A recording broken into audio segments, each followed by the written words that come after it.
Hello my dears, welcome to our channel. നമ്മൾ ഇന്ന് discuss ചെയ്യുന്നത് 10th പ്രിലിംസുമായി ബന്ധപ്പെട്ട സയൻസുമായി ബന്ധപ്പെട്ട PYQ ആണ്. ഇതിനകത്ത് പ്രധാനമായിട്ടും നമ്മൾ ഫോക്കസ് ചെയ്യുന്നത് കോൺകേവ് ദർപ്പണവും കോൺവെക്സ് ലെൻസുമായി ബന്ധപ്പെട്ട കാര്യം ആണ്. അപ്പൊ ചോദ്യം ഇനാണ്: ഒരു കോൺകേവ് ദർപ്പണത്തിന്റെ എഫിനും പിക്കും ഇടയിൽ വെച്ചിരിക്കുന്ന വസ്തു രൂപീകരിക്കുന്ന പ്രതിബിംബത്തിന്റെ സ്വഭാവം എന്ത് എന്നാണ് ചോദിച്ചിരിക്കുന്നത്.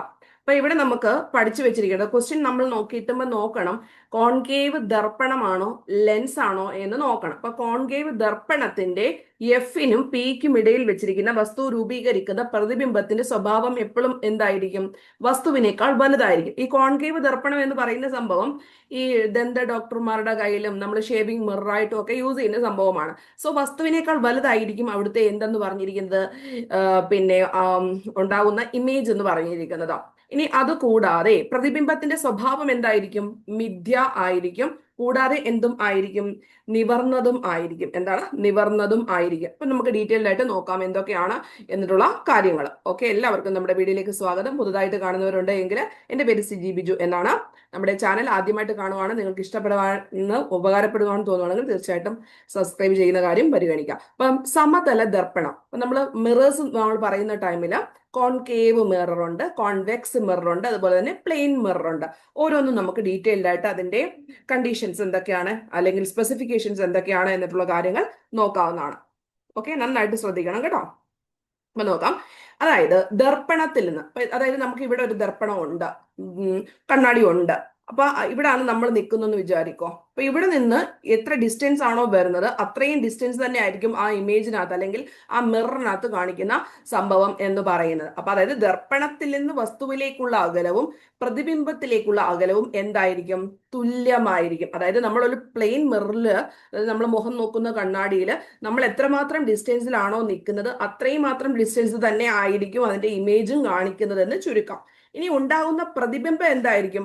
മിഥ്യ ആയിരിക്കും, അതുപോലെ തന്നെ നിവർന്നതും ആയിരിക്കും. മിഥ്യയും നിവർന്നതും ആയിരിക്കും. വസ്തുവിന്റെ അതേ വലിപ്പമുള്ള പ്രതിബിംബമായിരിക്കും ലഭിക്കുന്നത്. പക്ഷെ എന്ത് ചെയ്യുന്നുണ്ട്? പാർഷിക വിപര്യം സംഭവിക്കുന്നുണ്ട്. അതായത് ലെഫ്റ്റ് എന്നുള്ളത് റൈറ്റും റൈറ്റ് എന്നുള്ളത് ലെഫ്റ്റുമായിട്ടാണ് എവിടെ സംഭവിക്കുന്നത്? പ്ലെയിൻ മിററിനകത്ത് സംഭവിക്കുന്നത് എന്ന കാര്യവും ഓർത്ത് വെച്ചിരിക്കേണ്ടതാണ്. ഇനി നമുക്ക് ഒന്ന് എല്ലാം കൂടെ ഒന്ന് കൺക്ലൂഡ് ചെയ്യാം. സമതല ദർപ്പണം നമ്മൾ പറഞ്ഞു, അതായത് പ്രതിബിംബത്തിന്റെ സ്ഥാനം വേണം ആദ്യം പഠിക്കാൻ വേണ്ടിയിട്ട്. എന്താണ് പ്രതിബിംബത്തിന്റെ സ്ഥാനം? അപ്പൊ അത് എവിടെയായിരിക്കും? ദർപ്പണത്തിന് പിന്നിലായിട്ടായിരിക്കും പ്ലെയിൻ മിററിൽ ഉണ്ടാകുന്ന ഇമേജിന്റെ പൊസിഷൻ എന്ന് പറഞ്ഞിരിക്കുന്നത്. എവിടെയായിരിക്കും? ആ ഒരു പ്രതിബിംബ ദർപ്പണത്തിന്റെ പിന്നിലായിരിക്കും. ഡിസ്റ്റൻസ് എന്തായിരിക്കും? സെയിം ആസ് വസ്തു. ഇനി സവിശേഷതകൾ എന്തൊക്കെയായിരിക്കും? മിഥ്യ ആയിരിക്കും, നിവർന്നതായിരിക്കും, വസ്തുവിന്റെ അതേ വലിപ്പമായിരിക്കും. അത്രയും കാര്യങ്ങൾ പെർഫെക്റ്റ്ലി ഓക്കെ ആണോ? സമതല ദർപ്പണം നമ്മൾ ഓൾറെഡി പഠിച്ചു. ഇനി അടുത്തത് കോൺവെക്സ് ദർപ്പണം എന്ന് പറഞ്ഞിരിക്കുന്നത് എപ്പോഴും പ്രതിബിംബത്തിന്റെ സ്ഥാനം എഫിനും പീക്കും ഇടയിലായിരിക്കും. എപ്പോഴും എവിടെയായിരിക്കും? എഫിനും പീക്കും ഇടയിലായിരിക്കും ആരുടെ സ്ഥാനം എന്ന് പറഞ്ഞിരിക്കുന്നത്? കോൺവെക്സ് ദർപ്പണം മൂലം ഉണ്ടാകുന്ന പ്രതിബിംബത്തിന്റെ സ്ഥാനം എപ്പോഴും ഫോക്കസിനും പോളിനും ഇടയിലായിരിക്കും, എഫിനും പീക്കും ഇടയിലായിരിക്കും. അപ്പൊ അത് ക്രിയേറ്റ് ചെയ്യുന്ന ഇമേജ് എന്തായിരിക്കും? മിഥ്യ ഇമേജ് ആയിരിക്കും, നിവർന്നതായിരിക്കും, വസ്തുവിനേക്കാൾ ചെറുതായിരിക്കും. ഇപ്പം മിഥ്യ ആയിരിക്കും, നിവർന്നതായിരിക്കും, വസ്തുവിനേക്കാൾ ചെറുതായിരിക്കും. അതാണ് കോൺവെക്സ് ദർപ്പണം. ഇനി കോൺകേവ് ദർപ്പണവും, അതായത് നമ്മൾക്ക് ഒരു ക്വസ്റ്റ്യൻ കണ്ടിട്ട് നമ്മൾ പേടിക്കേണ്ട കാര്യമില്ല. ഈ പറയുന്ന കോൺവെക്സ് ചോദിച്ചാലും കോൺകേവ് ചോദിച്ചാലും പൊസിഷൻ പറയുമ്പം എഫും ബിയും വെച്ചിട്ടാണ് പറയുന്നത്. മനസ്സിലാവുന്നുണ്ടോ? അപ്പം നമുക്ക് അയ്യോ അത് കൺഫ്യൂഷൻ ചെയ്തിട്ട് നമുക്ക് തെറ്റിപ്പോകാനുള്ള ചാൻസ് ഉണ്ട്. സോ നിങ്ങൾ ശ്രദ്ധിക്കണം, നമ്മളുടെ ക്വസ്റ്റിനകത്ത് ദർപ്പണമാണോ മിറർ ആണോ എന്ന കാര്യം ശ്രദ്ധിക്കുക. ദർപ്പണമാണ് എങ്കിൽ കോൺവെക്സ് ആയാലും കോൺകേവ് ആയാലും എവിടെ മാത്രമേ പറയത്തുള്ളൂ? എഫിനും പിക്കും ഇടയിലായിരിക്കുന്നത് മാത്രമേ പറയത്തുള്ളൂ. ഇനി അപ്പോൾ എന്തായിരിക്കും? അതായത് എഫിനും പിക്കും ഇടയിലാകുമ്പോൾ കോൺകേവ് ദർപ്പണം എന്ന് പറഞ്ഞിരിക്കുന്നത് അതിനകത്ത് എവിടെയായിരിക്കും ഇമേജ് ഉണ്ടാവുന്നത്? ദർപ്പണത്തിന് പിന്നിലായിരിക്കും. അതായത് കോൺകേവ് ദർപ്പണത്തിൽ വസ്തു എഫിനും പിക്കും ഇടയിലാകുമ്പോൾ ദർപ്പണത്തിന് പിന്നിലായിരിക്കും എന്ത് ക്രിയേറ്റ് ചെയ്യുന്നത്? പ്രതിബിംബത്തിന്റെ സ്ഥാനം. ഇപ്പൊ കോൺവെക്സ് ദർപ്പണം ഉപയോഗിച്ചു കഴിഞ്ഞാൽ എപ്പോഴും ഇമേജ് ക്രിയേറ്റ് ചെയ്യുന്നത് എവിടെയായിരിക്കും? മുഖ്യ ഫോക്കസിനും പോളിനും ഇടയിലായിരിക്കും. കോൺകേവ് ദർപ്പണം വസ്തു എഫിനും പിക്കും ഇടയിലാകുമ്പോൾ പ്രതിബിംബത്തിന്റെ സ്ഥാനം എപ്പോഴും എവിടെയായിരിക്കും? ദർപ്പണത്തിന് പിന്നിൽ. അതായത് നമുക്ക് ഈ സമതല ദർപ്പണം എന്ന് പറഞ്ഞാലും കോൺകേവ് ദർപ്പണം എന്ന് പറഞ്ഞാലും ആൻസർ ദർപ്പണത്തിന് പിന്നിലാണ്. കോൺകേവ് ദർപ്പണം ചോദിക്കുമ്പോൾ നമ്മൾക്ക് എഫിനും പിക്കും എന്ന് എടുത്തു ചോദിക്കും. That's all. മിഥ്യ നിവർന്നത് വളരെ വലിയ പ്രതിബിംബം ആയിരിക്കും കോൺകേവിനകത്ത് വരുന്നത്. ജസ്റ്റ് ഡെന്റിസ്റ്റിന്റെ കയ്യിലൊക്കെ ഇരിക്കുന്ന ആ ഒരു മിറർ നമ്മൾ ഓർത്തേച്ചാൽ മതി. അപ്പൊ അത് വലുതായിട്ടല്ലേ കാണിക്കുന്നത്. അപ്പൊ ലാർജ് ആയിട്ടുള്ള ഇമേജ് ആയിരിക്കും കാണിക്കുന്നത്. മിഥ്യ ആയിരിക്കും, നിവർന്നതായിരിക്കും. അത്രയും കാര്യങ്ങൾ ഇതിന്റെ സ്പെസിഫിക്കേഷൻസ് പഠിക്കണം. ഇപ്പൊ സമതല ദർപ്പണമാണെങ്കിലും കോൺവെക്സ് ആണെങ്കിലും കോൺകേവ് ആണെങ്കിലും എല്ലാത്തിനകത്തും ഇവിടെ പറഞ്ഞിരിക്കുന്നത് എന്താണ്? മിഥ്യ എന്നാണ്. എല്ലാത്തിനകത്തും നിവർന്നത് തന്നെയാണ്. വസ്തുവിന്റെ അതേ വലിപ്പമാണ് സമതല ദർപ്പണത്തില്. വസ്തുവിനേക്കാൾ ചെറുതാണ് കോൺവെക്സില്. വളരെ വലിയ പ്രതിബിംബമാണ് കോൺകേവിൽ വരുന്നത്. ഇനി നമ്മൾക്ക് ഒത്തിരി അധികം ഇങ്ങനെയൊക്കെ, അതായത് ഒരു ആംഗിൾ നമ്മൾക്ക് ഇങ്ങനെ തരുവാണ്. കോൺ അളവ് ഒരു 45 ഡിഗ്രി ആയാൽ ഉണ്ടാകുന്ന പ്രതിബിംബങ്ങളുടെ എണ്ണം, അതായത് കുറെ അധികം ഇമേജസ് ഉണ്ടാകുകയാണ് എങ്കിൽ നമുക്ക് പിന്നെ കോണളവ് വെച്ച് തരുകയാണ്. അപ്പൊ രണ്ട് ദർപ്പണങ്ങൾക്കിടയിലുള്ള കോണളവ് എന്ന് പറഞ്ഞിരിക്കുന്നത് തീറ്റ ആയാൽ രൂപം കൊള്ളുന്ന പ്രതിബിംബങ്ങളുടെ എണ്ണം. കുറെ പ്രാവശ്യം ഈ ഒരു ചോദ്യം ചോദിച്ചിട്ടുള്ളതാണ്. സോ നമ്മൾ ഇക്വേഷൻ പഠിച്ചു വെക്കണം. എത്ര ആംഗിളിനെയാണോ ഒരു സെക്കൻഡ് എത്ര ആംഗിളിനെയാണോ നമുക്ക് തരുന്നത് അതിനെ 360 ഡിവൈഡഡ് ബൈ, ഇപ്പൊ 30 ആണെങ്കിൽ 360 ബൈ 30, 60 ആണെങ്കിൽ 360 ബൈ 60, 45 ആണെങ്കിൽ 360 ബൈ 45, 90 ആണെങ്കിൽ 360 ബൈ 90. മനസ്സിലായി? ഇപ്പൊ തീറ്റയുടെ വാല്യൂ, അതായത് രണ്ട് ദർപ്പണം ഇവിടെ വെച്ചിരിക്കുകയാണ്, അതിനിടയിലുള്ള കോണളവ് തീറ്റ ആയാൽ രൂപപ്പെടുന്ന പ്രതിബിംബങ്ങളുടെ എണ്ണം എന്ന് പറഞ്ഞത് 360 ഡിവൈഡഡ് ബൈ തീറ്റ. അതിൽ നിന്നും ഒന്നുകൂടെ കുറയ്ക്കുന്നതായിരിക്കും ഉണ്ടാകുന്ന പ്രതിബിംബങ്ങളുടെ എണ്ണം. നമ്പർ ഓഫ് ഇമേജസ് എത്ര ആയിരിക്കും? 360 ബൈ തീറ്റ -1 ആയിരിക്കും രണ്ട് ദർപ്പണങ്ങൾക്കിടയിലുള്ള കോൺ അളവ് തീറ്റ ആയാൽ രൂപപ്പെടുന്ന പ്രതിബിംബങ്ങളുടെ എണ്ണം. കൃത്യമായിട്ട് മനസ്സിലായി എന്ന് വിചാരിക്കുന്നു. ഇപ്പൊ ഒരു എക്സാമ്പിൾ ആണ് ഇവിടെ 45 വെച്ച് പറയുന്നത്. അപ്പൊ 360 ബൈ 45 -1 വരുമ്പോൾ ആൻസർ എത്ര കിട്ടും? 7 കിട്ടും. അപ്പൊ ഇവിടെ 60ഉം 45ഉം ഇതെല്ലാം വെച്ച് ചോദിച്ചിട്ടുണ്ട്. സോ അത് നിങ്ങൾ പുതുതായിട്ടുള്ള സ്റ്റുഡൻസ് ഓർത്തിരിക്കണേ. ഇനി നമ്മൾ ലെൻസിലേക്ക് ഒന്ന് ഷിഫ്റ്റ് ചെയ്യുവാണ്. എവിടാണ്? ലെൻസിലേക്ക് ഒന്ന് ഷിഫ്റ്റ് ചെയ്യുവാണ്. ഇപ്പൊ വസ്തുവിന്റെ സ്ഥാനം, ഇപ്പൊ ഇത് ജസ്റ്റ് നിങ്ങൾക്ക് എല്ലാം ഒന്നും പിന്നെ പഠിക്കേണ്ട, ഞാൻ കുറച്ച് കാര്യങ്ങൾ പറഞ്ഞുതരാം. ഇപ്പൊ 6 രീതിയിലാണ് ഇവിടെ വസ്തുവിന്റെ സ്ഥാനം പറഞ്ഞു വെച്ചിരിക്കുന്നത്. അപ്പൊ പ്രതിബിംബത്തിന്റെ സ്ഥാനം എഫിലായിരിക്കുന്നത് എവിടെയാണ്?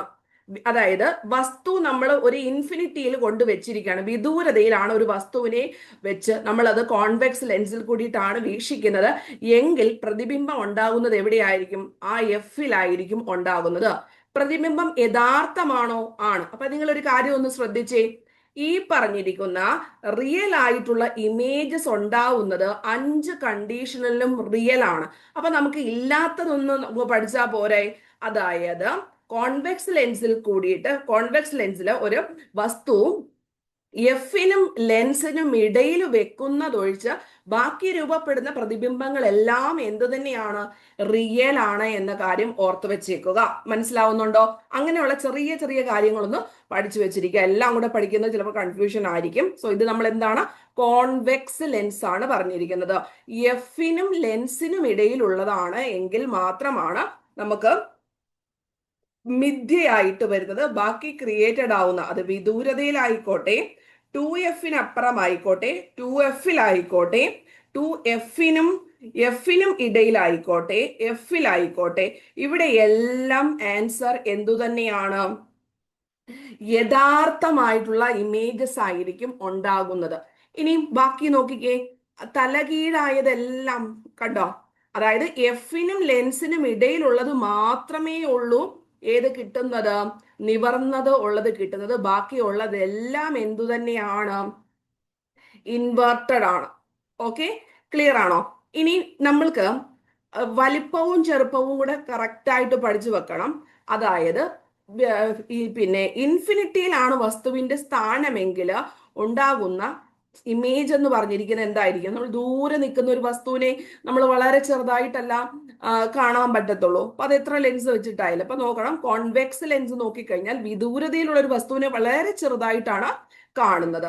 അതേസമയം നമ്മള് F-ൽ വെക്കുവാണെങ്കിൽ അത് എങ്ങനെയാണ് കാണുന്നത്? വളരെ വലുതായിട്ടായിരിക്കും കാണുന്നത്. അപ്പൊ വിദൂരതയിലാണെങ്കിൽ ഏറ്റവും ചെറുതും, F-ലാണ് വെച്ചിരിക്കുന്നതെങ്കിൽ വളരെ വലുതായിട്ടുമാണ് കാണിക്കുന്നത്. ഒരേപോലെ അതായത് അതേ വലിപ്പം ഇമേജിന് കിട്ടണമെങ്കിൽ വസ്തുവും പ്രതിബിംബവും എവിടെ ആയിരിക്കണം? 2F-ൽ കിട്ടുന്ന സംഭവത്തിലാണ്. അതായത് വസ്തുവിന്റെ സ്ഥാനം 2F-ൽ ആയിരിക്കുമ്പോൾ ആണ് പ്രതിബിംബവും 2F തന്നെ കിട്ടുന്നത്. ഇനി അതിന്റെ വലിയത് എന്ന് പറഞ്ഞിരിക്കുന്നത് എന്താണ്? അതായത് വസ്തുവിന്റെ അതേ വലുപ്പമാണ്, അതായത് സെയിം. അതായത് നമ്മളിപ്പം പ്ലെയിൻ മിറർ പഠിച്ച ടൈമില് വസ്തുവിന്റെ ഇമേജ് സെയിം ആണെന്ന് പറഞ്ഞില്ലേ? അപ്പം ഈ കോൺവെക്സ് ലെൻസിനെ എവിടെ ഫോക്കസ് ചെയ്യുന്ന ടൈമിലാണ് വസ്തുവിന്റെ സ്ഥാനം 2F ഫോക്കസ് ചെയ്യുമ്പോൾ പ്രതിബിംബത്തിന്റെ സ്ഥാനവും 2F ആയിരിക്കും, അതേ വലിപ്പവും ക്രിയേറ്റ് ചെയ്യും. അപ്പൊ ഇവിടെ നിങ്ങൾ എല്ലാം കൂടെ ഒന്നും പഠിച്ചു വെക്കണ്ട, ഞാൻ ഒന്നുകൂടെ പറയാം, എല്ലാം കൂടെ പഠിച്ച് കുളവാക്കരുത്. അപ്പൊ ഇവിടെ ഞാൻ പറയേണ്ടത് ഇപ്പൊ അതേ വലിപ്പം, അതായത് പ്ലെയിൻ മിററെ പോലെ സെയിം ഇത് കിട്ടുന്നത് എവിടെയാണ്? 2F വെക്കുമ്പോൾ ഇമേജും എവിടെ തന്നെ കിട്ടും? 2F കിട്ടും. മിഥ്യയായിട്ടുള്ളത് എവിടെ കിട്ടും എന്ന് ചോദിച്ചു കഴിഞ്ഞാൽ എഫിനും ലെൻസിനും ഇടയിൽ വസ്തുവിന്റെ സ്ഥാനം വെക്കുമ്പോൾ ഇമേജ് ലഭിക്കുന്നത് വസ്തുവിന്റെ അതേ വശത്താണ്, മിഥ്യയായിരിക്കും. ബാക്കിയുള്ളതെല്ലാം മറ്റേതുപോലെ തന്നെ ആയിരിക്കും. ഇനി വിദൂരതയിലാണ് എങ്കിൽ നമുക്കറിയാം ആ വസ്തുവിനെ കിട്ടുമ്പോൾ എത്ര ആയിരിക്കും? വലിപ്പം വളരെ ചെറുതായിരിക്കും. പിന്നെന്താ വരുന്നത്? വിദൂരതയിലാണെങ്കിൽ എഫിലായിരിക്കും. ഇവിടെ നോക്കിക്കേ, എഫിലാണെങ്കിൽ എന്ത് വരുന്നുണ്ട്? വിദൂരതയിലായിരിക്കും. അപ്പൊ ഇത് അങ്ങോട്ടും ഇങ്ങോട്ടും വളരെ സിമ്പിൾ ആയിട്ട് നോക്കാം. 2F അപ്പുറമാണെങ്കിൽ എഫിനും 2F ഇടയിൽ കിട്ടും പ്രതിബിംബം. ഇനി ഇത് നോക്കിക്കേ, 2F F ഇടയിലാണെങ്കിൽ എന്ത് കിട്ടും? ഇത് കിട്ടും. ഇപ്പൊ കുറച്ചുകൂടെ ക്ലാരിറ്റി കിട്ടുന്നുണ്ടല്ലോ. അതായത് അങ്ങോട്ടും ഇങ്ങോട്ടും ഇന്റർചേഞ്ച് ചെയ്ത് കഴിഞ്ഞാൽ ആൻസർ കറക്റ്റ് ആയിട്ട് കിട്ടും. എഫ് ആണെങ്കിൽ വിദൂരതയെന്നും 2F ആണെങ്കിൽ 2F എന്നും, എഫിനും ലെൻസിനും ഇടയിലാണെങ്കിൽ വസ്തുവിന്റെ അതേ വശത്തെന്നും, എഫിൽ വിദൂരതയില്, പിന്നെ വിദൂരതയിൽ എഫില്. ഒന്നുകൂടെ ക്ലിയർ ചെയ്ത് കാണിക്കട്ടെ. നന്നായിട്ട് ശ്രദ്ധിക്കണം, എനിക്കറിയാം ബോറിംഗ് ആണ് എന്നിട്ടുള്ള കാര്യം, പക്ഷെ നമുക്ക് മാർക്ക് വേണ്ടേ? നോക്കിക്കേ, വിദൂരത എഫ് കിട്ടുമല്ലോ. അപ്പൊ എഫിലാണെങ്കിൽ വിദൂരതയിൽ, ഇപ്പൊ ഈ 2 പോയിന്റ് നമ്മൾക്ക് കിട്ടുന്നുണ്ടല്ലോ. ഇനി നോക്കിക്കേ, 2F ആണെങ്കിൽ 2F തന്നെ, വ്യത്യാസം ഒന്നുമില്ല. ഇനി 2F അപ്പുറമാണ് എങ്കിൽ എഫിനും 2F ഇടയിലാണ്. അപ്പൊ എഫിനും 2F ഇടയിലാണെങ്കിൽ എവിടെ കിട്ടും? 2F അപ്പുറം. ഇത് അതായത് രണ്ടാമത്തെ നാലാമത്തെ അങ്ങോട്ടും ഇങ്ങോട്ടും ഇന്റർചേഞ്ച് ചെയ്ത് കഴിഞ്ഞാൽ ആൻസർ കിട്ടുമെന്ന് ചുരുക്കം. മനസ്സിലായോ? അപ്പം ഏതിനു മാത്രമെയാണ് മിഥ്യാപ്രതിബിംബം ഇവിടെ രൂപപ്പെടുന്നുള്ളൂ?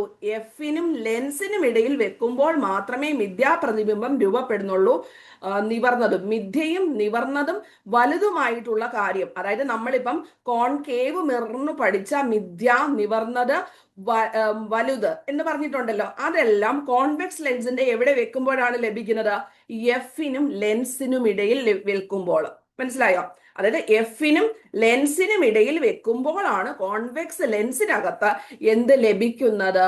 മിഥ്യ, നിവർന്നത്, വലുത്. ബാക്കിയുള്ളതെല്ലാം നിങ്ങളൊന്ന് ആലോചിച്ച് ഒന്ന് ക്ലാരിറ്റി നന്നായിട്ടൊന്ന് ശ്രദ്ധിച്ച് എഴുതിച്ചാൽ മതി. ഇത്രയും കാര്യങ്ങൾ മനസ്സിലായി എന്ന് വിചാരിക്കുന്നു.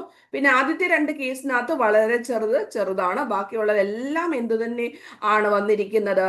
ഈ 4ാമത്തെ മുതൽ 6ാമത്തെ വരെയുള്ള കേസിനകത്ത് ഏതിനകത്ത് വരുന്നുണ്ട്? വലുത്, വളരെ വലുത് എന്നിട്ടുള്ള കാറ്റഗറിയിലാണ് വരുന്നത്. അപ്പൊ ഏകദേശം നിങ്ങൾ അത്യാവശ്യം ബേസിക് പോയിന്റെങ്കിലും നിങ്ങൾ പഠിച്ചു വെച്ചിരിക്കേണ്ടതാണ്. എല്ലാം പഠിക്കുന്നത് ഇച്ചിരി ബുദ്ധിമുട്ടാണ്. ഇനി ലെൻസ് റിലേറ്റ് ചെയ്തിട്ടുള്ള ഒരു സമവാക്യം കൂടെ പഠിച്ചു വെച്ചിരിക്കുക.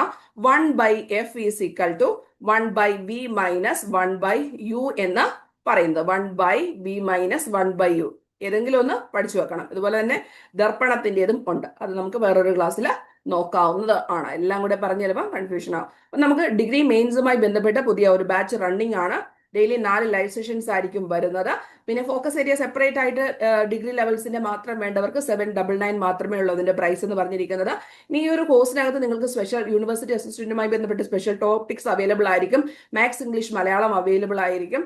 ദെൻ അതുപോലെ തന്നെ ഡെയിലി നമ്മൾ എന്നും OMR പരീക്ഷ ചെയ്യിപ്പിക്കുന്നുണ്ടായിരിക്കും. അത് നിങ്ങൾക്ക് ചെയ്യാം. ലൈവ് ആണെങ്കിൽ മാത്രമാണ് ആപ്പിനകത്ത് വരുന്നത്. റെക്കോർഡും PDF എല്ലാം ടെലഗ്രാമിനകത്താണ് പ്രൊവൈഡ് ചെയ്യുന്നത്. ഇപ്പോഴത്തെ ഓഫർ പ്രൈസ് എന്ന് പറഞ്ഞിരിക്കുന്നത് 999 ആണ്. അപ്പൊ എത്രയും പെട്ടെന്ന് നിങ്ങൾ വാങ്ങുക. കറക്റ്റായിട്ട് ഇതുപോലെ തന്നെ നിങ്ങൾ പഠിച്ചു കഴിഞ്ഞാൽ ഈസി ആയിട്ട് നിങ്ങൾക്ക് വരുന്ന റാങ്ക് ലിസ്റ്റിനകത്ത് ഇടം പിടിക്കാൻ സാധിക്കുന്നതാണ്. അപ്പൊ താല്പര്യമുള്ളവർ ഈ ഒരു വാട്സ്ആപ്പ് നമ്പറിൽ ഒട്ടും പഠിച്ചു നിൽക്കാതെ എത്രയും പെട്ടെന്ന് വാങ്ങിക്കുക. അപ്പൊ എല്ലാവർക്കും all the very best. Thank you and love you all.